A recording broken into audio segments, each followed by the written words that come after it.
Delighted to be here with you.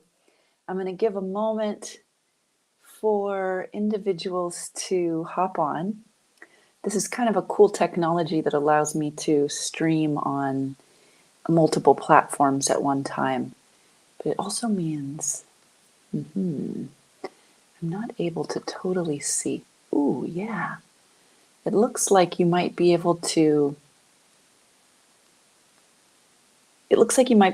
put a comment in on whatever platform you're on, and I should be able to see it. Can someone try it if you're there? Type something in there, say hello. And I'm going to type something too.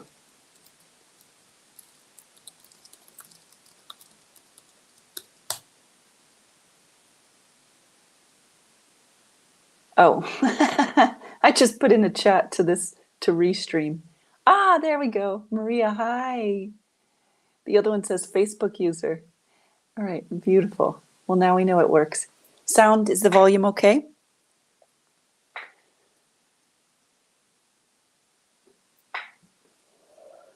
All right, so here we are together.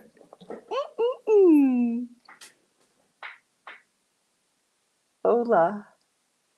We're going to take a little journey with, I think, just the right amount, like a bite-sized amount of really nourishing and satisfying information. And then we're going to play with a couple of oils if you have them.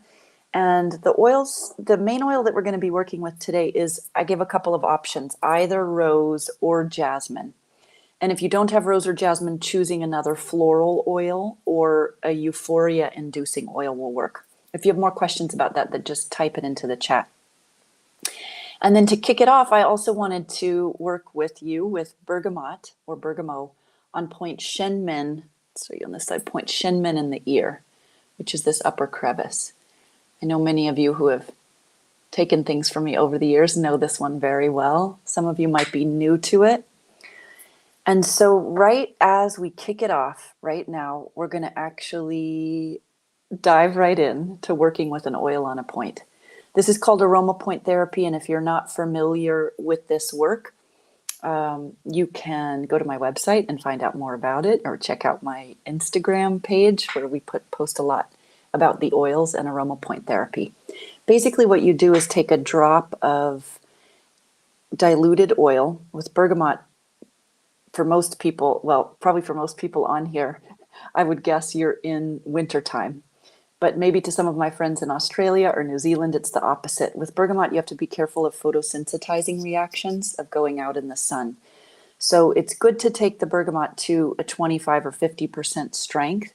And what you can do is put a little bit of carrier oil right here. Just a little bit of lotion or a little bit of oil will be fine. And then you can take the undiluted oil and put it over the top.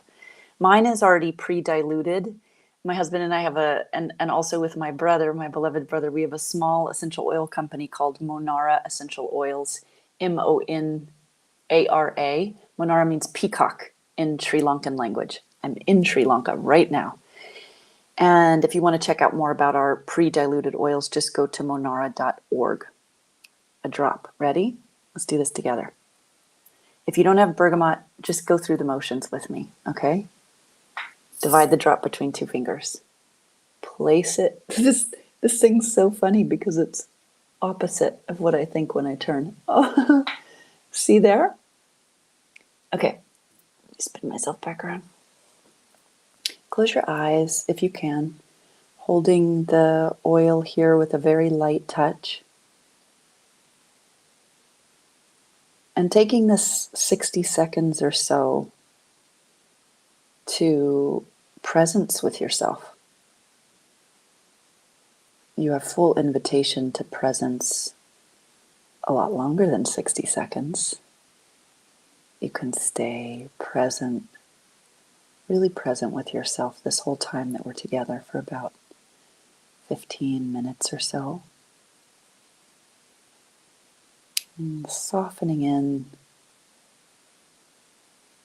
to receive you to you.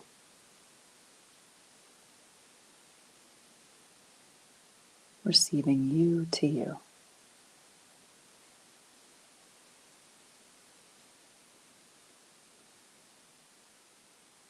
And feeling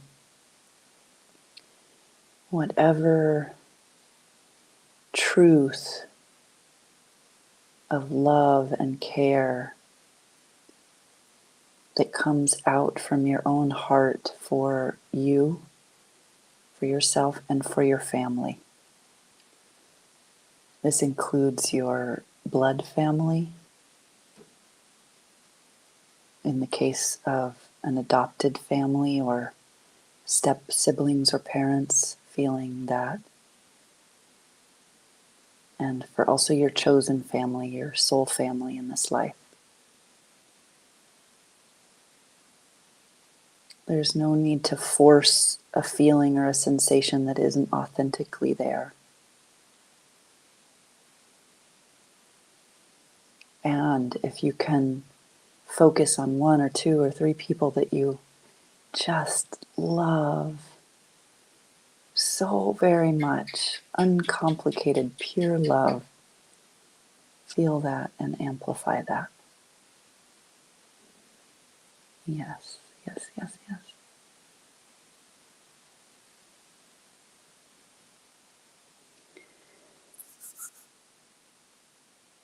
I'm taking in a nice inhalation.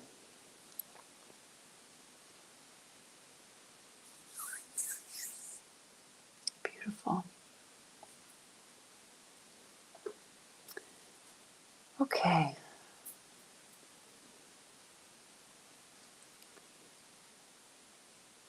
What we're about to explore together is really important, and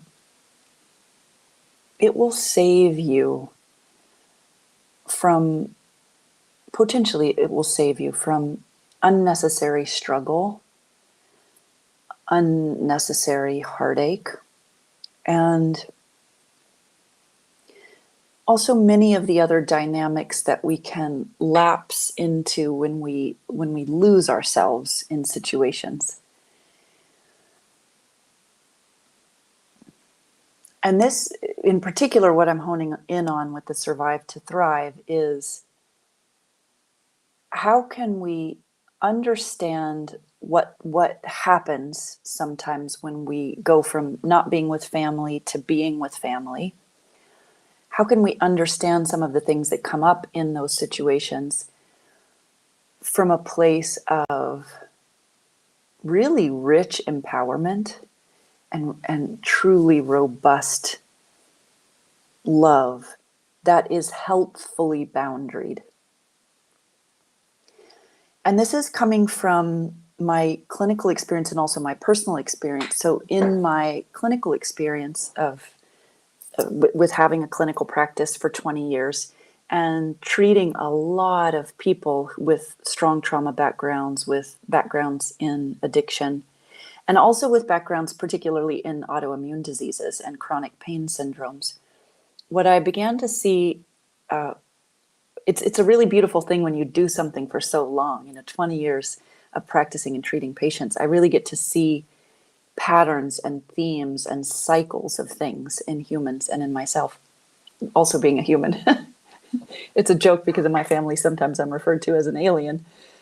So one of the themes that I was able to consistently see and tend to is that sensitive souls who had done a lot of work on themselves, whether it's that they had gone through therapy, they had done other kinds of healing modalities to expand their awareness and transform and be better people in the world, would and then lived away from their family, as is really common in the United States for grown children to be living in a different state than the parents, which is definitely not the case in Sri Lanka. Here in Sri Lanka, you have like our villa manager, his house with his kids is here. Right across the street is his mom's house. His sister's over here.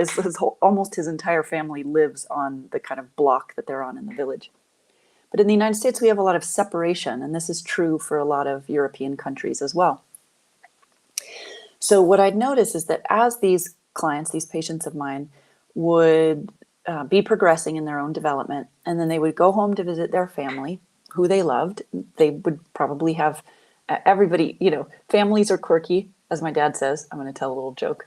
My dad says, a good family is like a good batch of brownies. there's got to be some nuts in there. And I mean, whose family doesn't have kind of quirky dynamics? What family is free from dysfunction? I've never met one. You know, family stuff is family stuff. It's there. And what would happen is that they would go home to visit their family, and then they would get all discombobulated because of some family dynamics. And then they would come back, and the narrative or the story that they would tell me was like they had backslid, they had lost ground from how far they had come in therapy or whatever other work that they were doing, or they got triggered and they were in a trauma response because they were triggered, or they got triggered and then they behaved in a way that was upsetting to them and they felt let down inside themselves because of the way that they behaved, and they would beat themselves up over it. And so this first piece that I want to offer you is the concept of a family field. And just as much as we are an individual unit with our quote unquote own thoughts and our own preferences, we are also part of a bigger field. And you can think of the field kind of like the cloud. You know, we don't exactly know totally what the cloud is. We can't touch the cloud, but we know that stuff happens there, data's stored there, stuff's downloaded from there.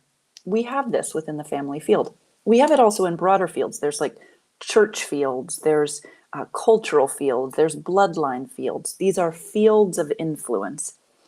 And the fields themselves are, you can think about them as energetic tracks that are formed through certain belief patterns over time, repeated belief patterns. And the field itself is maintained in its structure through the beliefs and through everybody within the fields playing their part within the field.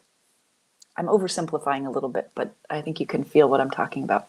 So in the case of family fields, which we're going to hone in on, in the family field, everybody has a position within the field, just like they have a position within, you know, the mother or father, or the older sister, older brother, etc. Within the family field, there are certain roles that each person has tended to play and often automatically plays. There's some classic ones, and I highly recommend, by the way, the Red Book of ACA. The ACA stands for Adult Children of Alcoholics and Dysfunctional Families. It's a beautiful, even if you didn't grow up in a household that had addiction, again, I've never met a family that's completely free from dysfunction. So just to understand dysfunction from a broader perspective, that's not about blaming or shaming any one person. It's about understanding the dynamic. That's really powerful. So if you're interested in that topic, you might like to check that book out. Within that book, they talk about 5 main roles. See if I can remember them, just to give you some examples. There's the hero or the savior. There's the comic or the black sheep. Those often get paired together. There's the healer or the helper. There's the scapegoat. And there's one more that's escaping me right now. The main reason why I share this is because I want you to get a sense for the different roles that are played within the family field. And really, more than I want for you to sit here and try to guess what role you are, I want for you to feel, if it's, you can feel the truth of it, that you have a role in your family field. For better or worse, there's a role that you play. And what happens is that, of course, as we become more aware, hopefully part of that awareness is that we become more aware of the role. And so we don't always have to unconsciously slip into it. We can more consciously choose how we want to engage within the family field. Do we want to actively take on that role of the savior, of the hero, or of the heroine? Once we are aware if we've been taking the scapegoat role, do we want to change that?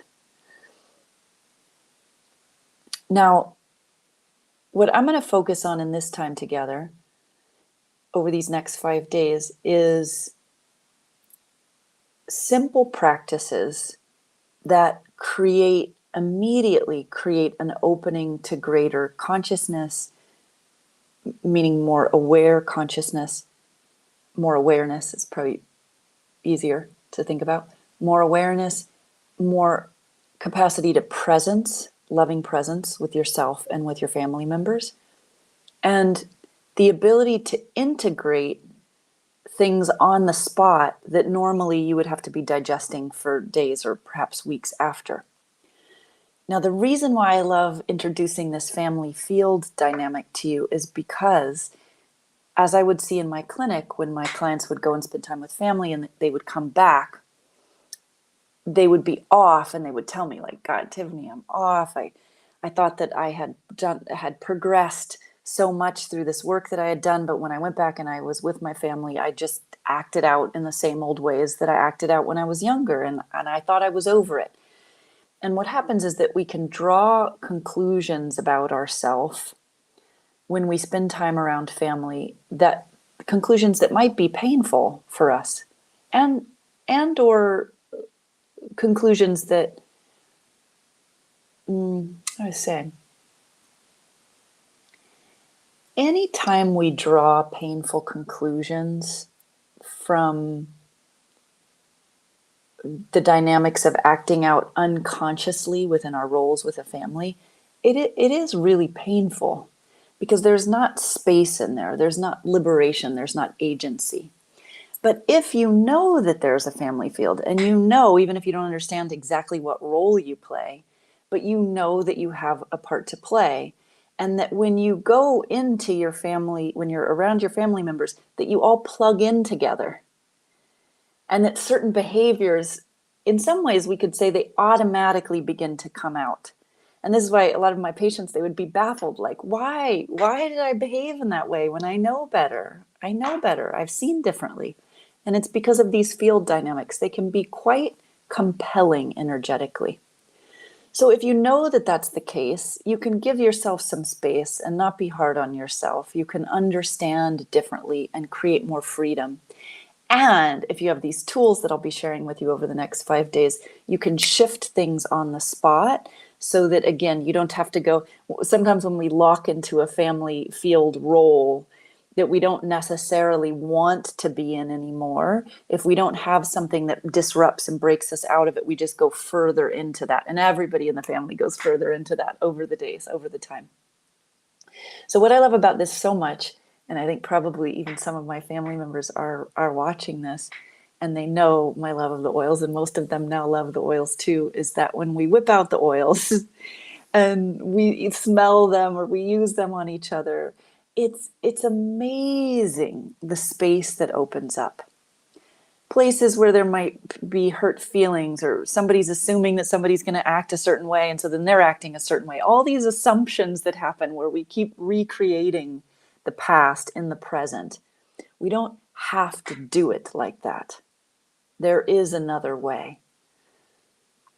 The other thing that I want to mention before we go into this practice, and we're probably going to explore this a little bit deeper together over these days, is that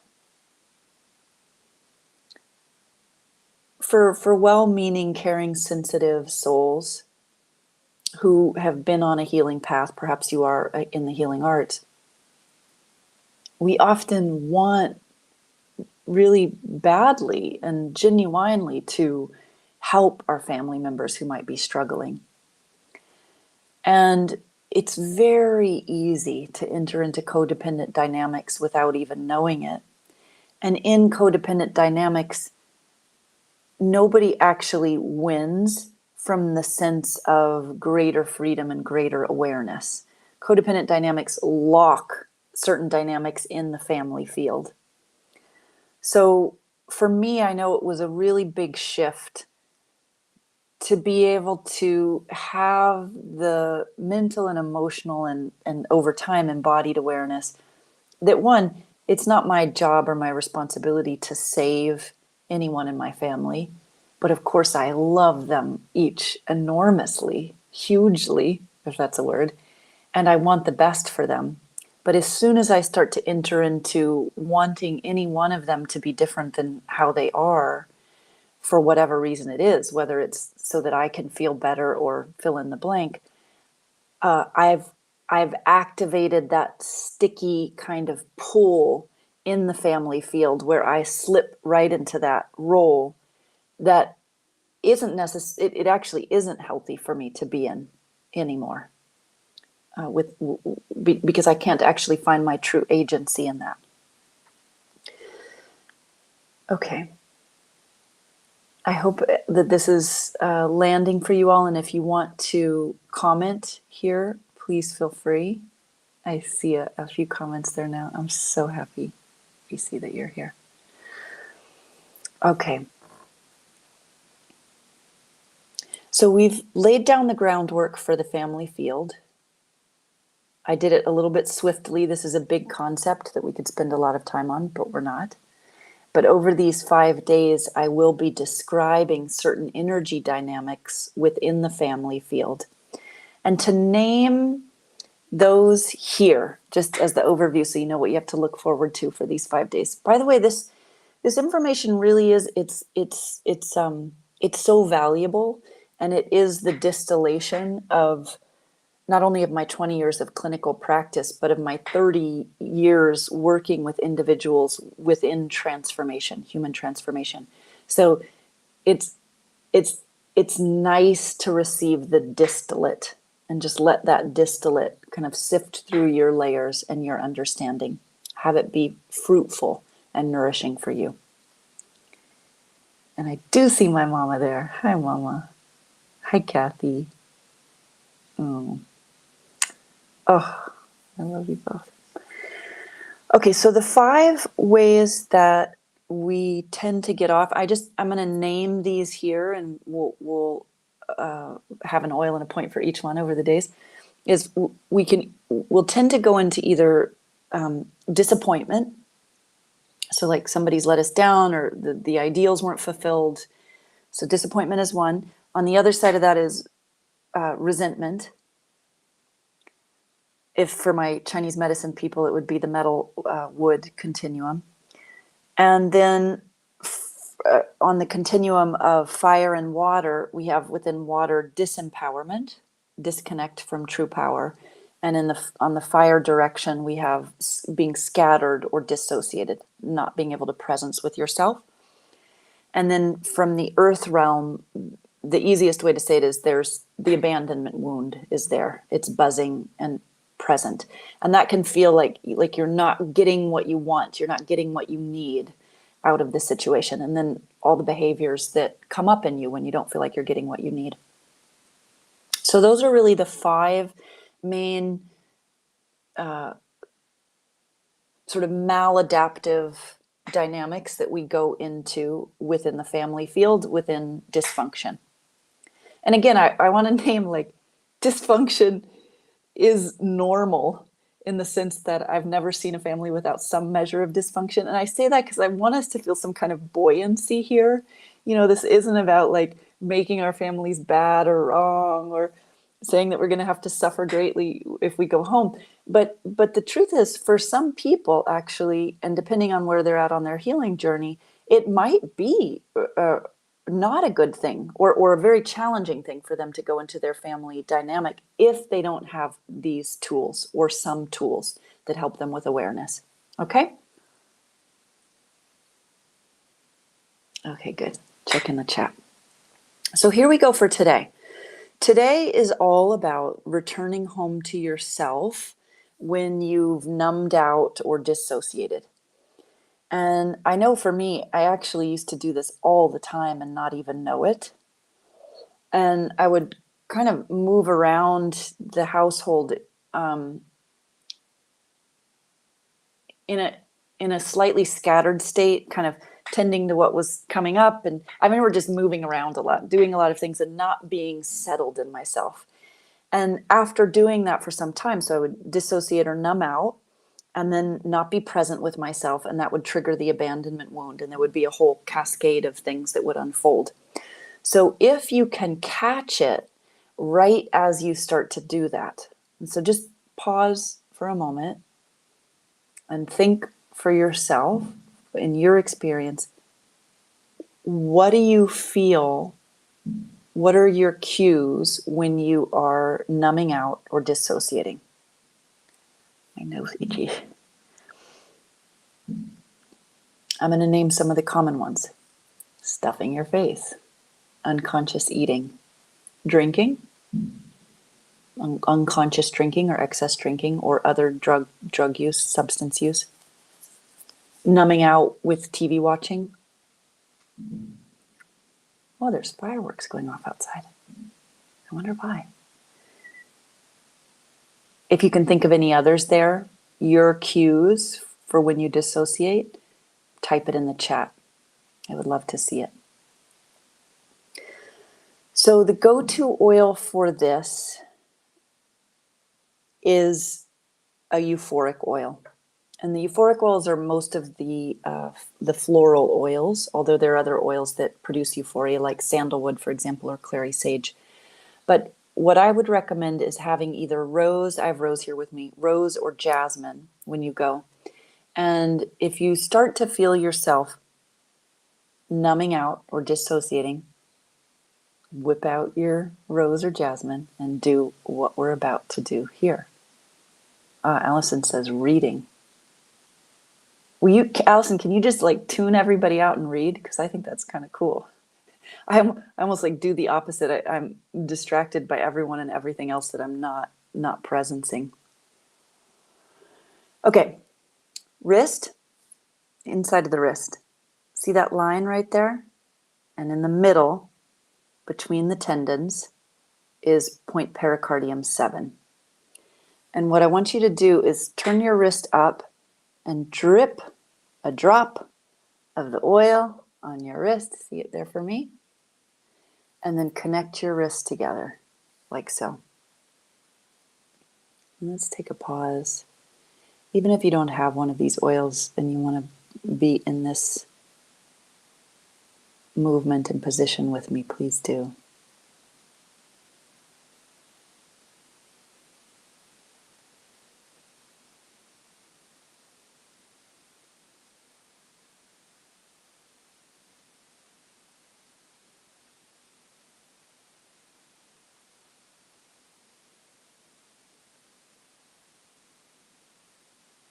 It's so amazing what can happen when we take just 60 seconds like this.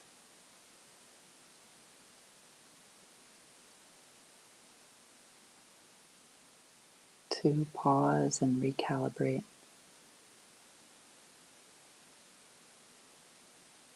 And to invite in a capacity for our being.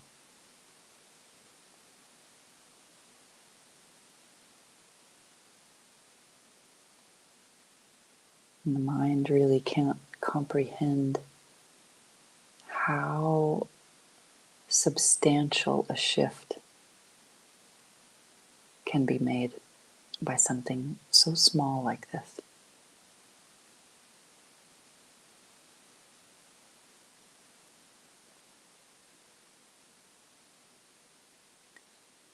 And holding that as long as it feels good and right for you. When you're ready, bring your wrists up and breathe.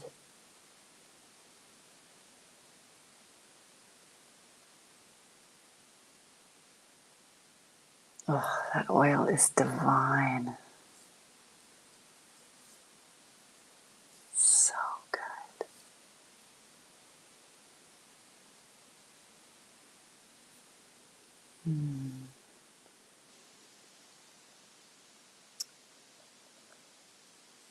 This point, pericardium 7, has a lot to do with trust and recalibrating our trust capacity. And what happens is, in terms of energy dynamics, is that when we dissociate or we numb, we're actually leaving ourself. We are leaving ourself. And when we leave ourself, it activates the abandonment wound. And when the abandonment wound gets activated, there's all kinds of spin-off from that, compensating behaviors, projections, etc. So the swifter we can come home to ourselves, the better. And when we're activating this trust point, this emblem of trust, this trust attuning point, we're also bringing ourselves back into the knowing that we can trust ourselves to come home to ourselves. When we can trust ourselves to come home to ourselves, everything looks different. When a lot of times when clients would tell me, like, I don't feel safe, or that doesn't feel like a safe scenario, when it actually, there's nothing threatening particularly about the scenario, but they don't feel safe in it, it's because they have habitually abandoned themselves in situations like that, in relationships like that. And once they know how to return home, and they activate this trust point and recalibrate their capacity for trust, they will feel safe in situations that used to really throw them off. In relationships that used to really throw them off. Yeah, this is big. Okay, what a joy and a pleasure to be with you on this journey. Tomorrow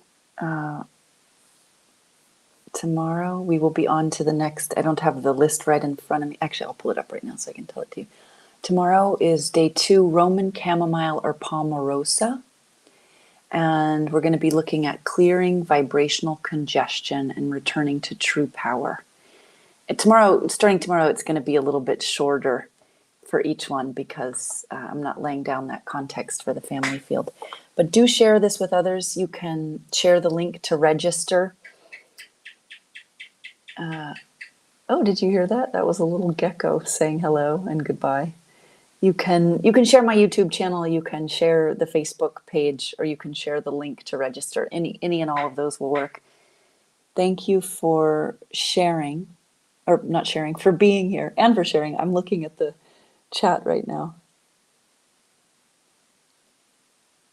Yeah, Allison was asking about abandonment off and on a lot over the day. Do you just keep applying it? Yes. Oh, I will tell you all, that there was a year of my life when I was going through a whole heck of a lot, and also included in that was a divorce.